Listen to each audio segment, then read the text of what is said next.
रमेश भिदूड़ी हैं तुम्हारे एमपी, उनके खिलाफ सख्त से सख्त कानूनी कार्रवाई की जाए, उनके ऊपर एफआईआर दर्ज की जाए, उन्हें जेल भेजा जाए या उनकी सदस्यता खत्म की जाए। अब भिदूड़ी ओबीसी समाज का आदमी, तुम हिंदू बनने की कोशिश कर रहे हो, ब्राह्मण बनने की कोशिश कर रहे हो, क्षत्रिय बनने की कोशिश कर रहे हो, वैश्य बनने की कोशिश कर रहे हो। शूद्र आदमी, जो शूद्र आदमी है, जो नीचे की हिंदू की जो वर्ण व्यवस्था में नीचे की कैटेगरी में आता है, वो भी इस तरह की भाषा का उपयोग कर रहा है, तो इसका मतलब है कहीं ना कहीं तुम अपनी सीट को बचाए रखने के लिए, अपने पर्सनल हित के लिए, स्वार्थ के लिए, आगे भविष्य में ये देखते हुए कि मेरी टिकट ना कट जाए बीजेपी से, ऐसा इसलिए तुमने बहुजन समाज पार्टी के एक जो एमपी हैं उनका अपमान किया है। आप पर मानहानि का केस चलना चाहिए, एफआईआर दर्ज होनी चाहिए, आपको जेल जाना चाहिए और आपकी सदस्यता रद्द होनी चाहिए। और बीजेपी, मैं तो जब जानूँ बीजेपी इसका आने वाले समय में 2024 में टिकट काट दे, ऐसे व्यक्ति को टिकट नहीं मिलना चाहिए।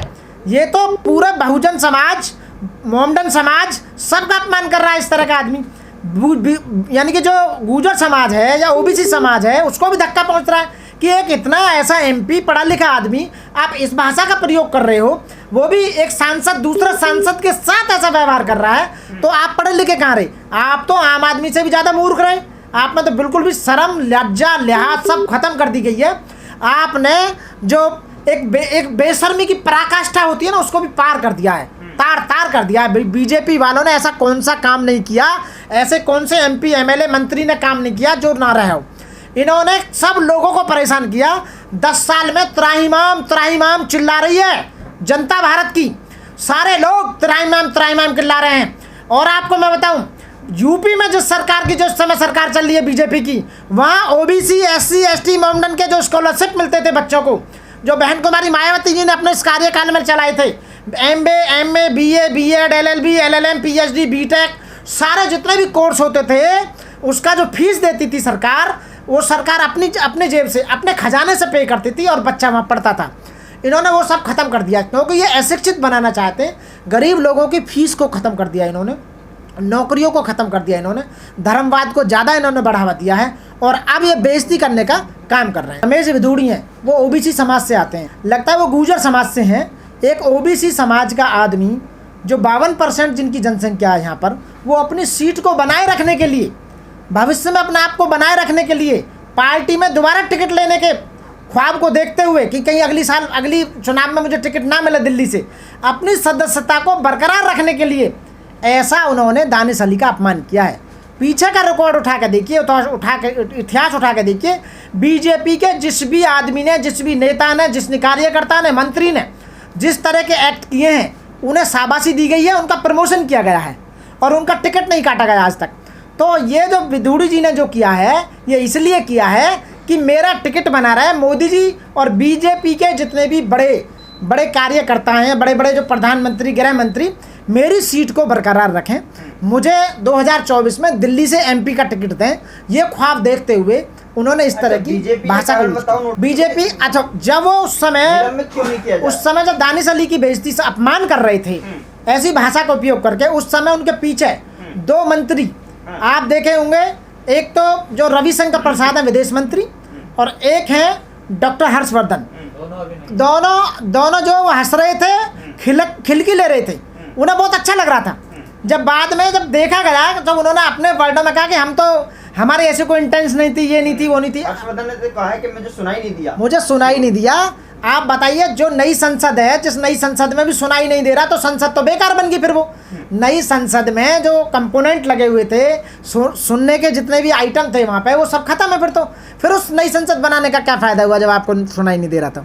ये जानबूझकर इस तरह का अपमान करते हैं, लोगों को परेशान करते हैं और सत्ता के मदहोश नशे में इंसान को इंसान नहीं समझते। लेकिन स्पीकर ने बयान को हटा दिया है, का सख्त संदेश दिया, अगली बार करोगे तो कार्रवाई होगी। वो बयान इसलिए हटाया है कि 2024 में जो चुनाव आ रहा है, इस बयान को जो लोग देखेंगे, सुनेंगे, पढ़ेंगे, तो उससे बीजेपी की वोटों की कमी होगी, बीजेपी को वोट नहीं मिलेंगे। अब तो 2024 में 186 सीटों से हार रही है, ऐसा ना हो कि 286 सीटों से हार जाएं 2024 में। जब मैं आपको बताऊं, जो दिया जो बुझता है ना लास्ट में, तो फड़र करता है, जब फड़र करता है लास्ट में बुझ जाता है। तो बीजेपी फड़र कर रही है इस समय, आपको मैं बताऊं। उन्हें अपनी हार तो निश्चित लगी गई है कि 2024 में हम हार रहे हैं। और आपने देखा होगा हमारी बहन कुमारी मायावती जो हमारे आदर्श नेता हैं, बहुजन समाज पार्टी के राष्ट्रीय अध्यक्ष हैं, वो किसी भी अलायंस के साथ नहीं जा रही, ना इंडिया के साथ जा रही, ना एनडीए के साथ जा रही। इन्हें इस बात का दुख है कि बहन जी इतनी कैपेबल है कि खुद ही अपना आप इंडिपेंडेंट इलेक्शन लड़ेंगी। बहन जी ने कह दिया मैं किसी के साथ नहीं जाऊंगी। बहुजन समाज पार्टी की राष्ट्रीय मुखिया ने कह दिया कि जो आना जिसको मेरे साथ आओ, इंडिया आ रहा तो मेरे साथ आओ, एनडीए में तो मेरे साथ आओ, हम बनेंगे जो भी बनेंगे, हम किसी के साथ नहीं जाएंगे। ये डेफिनेटली है। मनुवादी मानसिकता वाले लोग आपको दिखाई दे रहा होगा। जो दानिश अली हैं, बहुजन समाज पार्टी के जो एमपी हैं, उनका जो अपमान किया है रमेश बुधूड़ी, उन्हें इस तरह की अपमानजनक, अनकॉन्स्टिट्यूशनल, अनपार्लियामेंटली जो लैंग्वेज उन्होंने यूज की है वो वास्तव में बहुत ही गलत है। अपमान किया उनका पूरी तरह से। स्पेशल कमेटी की बात जो इन्होंने लिख के भेजा है उनको कि हम इनकी रिपोर्ट करेंगे, शिकायत करेंगे, मेरे को कुछ भी नहीं लगता कि इनकी कोई शिकायत होगी, या शिकायत की भी गई तो कोई इनके ऊपर एक्शन लिया जाएगा। अब आप ये देख लीजिए कि बीजेपी सरकार को ये अच्छी तरह पता लग चुका है कि 2024 में हमारी सरकार आ नहीं रही है, बहुमत में नहीं आ रही है, हम बहुमत से बाहर हैं। और ये इस तरह की घटना घट रहे हैं। आप देख लो कि बीजेपी सरकार कितना अपमान कर रही है लोगों का, लेडीज़ों का अपमान। जहाँ देखिए इन्होंने जाट जो वो थी खिलाड़ी, उनके साथ में जो ब्रजभूषण इनके मंत्री थे, उनके ऊपर एफआईआर दर्ज तक हुई, उन्हें अरेस्ट नहीं किया गया और उनके खिलाफ में चार्जशीट फाइल हुई है, कुछ भी नहीं हुआ आज तक। ये बात आती है दानिश अली जी के लिए। जो लोग, मैं उन लोगों के लिए कहना चाहता हूँ जो लोग ये कहते थे कि बहुजन समाज पार्टी बीजेपी की बी टीम है। अब आप देख चुके होंगे बीजेपी की यदि बी टीम होती बहुजन समाज पार्टी, या बहुजन समाज पार्टी की जो हमारी राष्ट्रीय मुखिया हैं बहन कुमारी मायावती जी, यदि वो बीजेपी के साथ देती, बीजेपी के साथ मिलकर काम करती, या बीजेपी को बाहर से समर्थन देती, तो क्या बीजेपी का कोई एमपी, क्या बहुजन समाज पार्टी के एमपी की इस तरह भरे संसद में 94 में उनकी जो बेइज्जती की गई है, उनको उल्टी सीधी गाली दी गई हैं, कास्ट रिलेटेड, धर्म से रिलेटेड उनकी गालियां दी गई हैं, तो क्या इस तरह का एक्ट हो सकता था? बिल्कुल नहीं हो सकता था।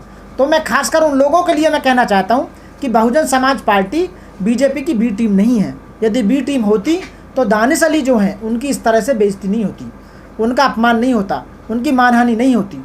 तो इसमें मैं चाहूँगा, मैं रिक्वेस्ट करूँगा प्रधानमंत्री जी से कि जो रमेश बुधूड़ी हैं तुम्हारे एमपी, उनके खिलाफ सख्त से सख्त कानूनी कार्रवाई की जाए, उनके ऊपर एफआईआर दर्ज की जाए, उन्हें जेल भेजा जाए या उनकी सदस्यता खत्म की जाए। बीजेपी दोहरा मापदंड अपनाती है। जब बीजेपी के किसी प्रधानमंत्री, गृह मंत्री, मंत्री, एमपी, एमएलए की कोई इस तरह की मानहानि करता है तो जब 2-2 साल की सज़ा कराने का काम करते हैं। पीछे देखा होगा गुजरात में जो राहुल गांधी हैं उनको 2 साल की सज़ा दिलवाई गई, और कितने केसेस चल रहे हैं। जब बीजेपी वाले उल्टे किसी की बेइज्जती करते हैं तो वहाँ एफआईआर तक भी नहीं होती है। तो आप देखिए ये कितने घमंड में हैं, पावर के नशे में हैं, ये इंसान को इंसान नहीं समझ रहे। आप बताइए एक सांसद के साथ जब ऐसा व्यवहार हो रहा है, वो भी सत्र चलते हुए भरे सेशन में, आप उनको ऐसे वर्ड बोल रहे हैं जो कि एक आम आदमी भी नहीं बोल सकता। यानी कि मैं कहता हूँ जो अशिक्षित लोग हैं, जिन्हें बोलते हैं कि वो इनमें बुद्धि नहीं है या इनकी जो लैंग्वेज है वो बहुत गलत है, वो भी इस तरह की भाषा का यूज़ नहीं करते जैसी रमेश बुधूड़ी ने दानिश अली जी के लिए ऐसी भाषा का यूज करके उनका अपमान किया गया है। इतिहास का गवाह होगा ये। हाँ, तो आप देख रहे हैं इतिहास बीजेपी ने जो आज तक बना रहा है वो इतिहास ही तो बना रहा है। आप देखिए इतिहास ही तो बनाया जा रहा है। ये बीएसपी के जो सांसद का अपमान हुआ है, क्या ये जो बीएसपी के लोग हैं या बीएसपी के वोटर्स हैं या देश की जनता है वो क्या भूल पाएगी?